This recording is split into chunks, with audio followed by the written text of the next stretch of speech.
யாவர்க்கும் இயேசு கிறிஸ்துவின் அன்பின் வாழ்த்துக்கள். கர்த்தர் நல்லவர், அவர் கிருபை என்றும் உள்ளது.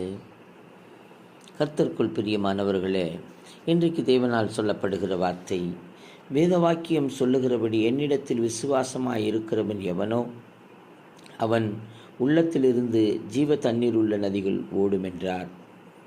எனக்கு அருமையான தேவஜனமே, கர்த்தரிடத்தில், ஆண்டவராகிய இயேசுவினிடத்தில் விசுவாசமாய் இருக்கிறவர்கள் எவர்களோ அவர்களுடைய உள்ளத்தில் ஜீவநதி ஓடுமாம். ஆம் பிரியமானவர்களே, ஜீவநதி ஓடும். பயப்படாதீருங்கள், கலங்காதீருங்கள். கர்த்தரை ஆமென் விசுவாசியுங்கள், அவரை மட்டுமே விசுவாசியுங்கள். அவர் ஒருவரே கடவுள், அவர் ஒருவரே என் தேசத்திற்கு, என் உலகத்திற்கு ஆளுகை செய்கிறவர். ஆமென்.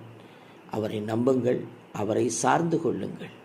ஆம், அவருடைய சத்தத்துக்கு செவி கொடுங்கள். அவர் உங்களோடு இருப்பார். ஆமென்.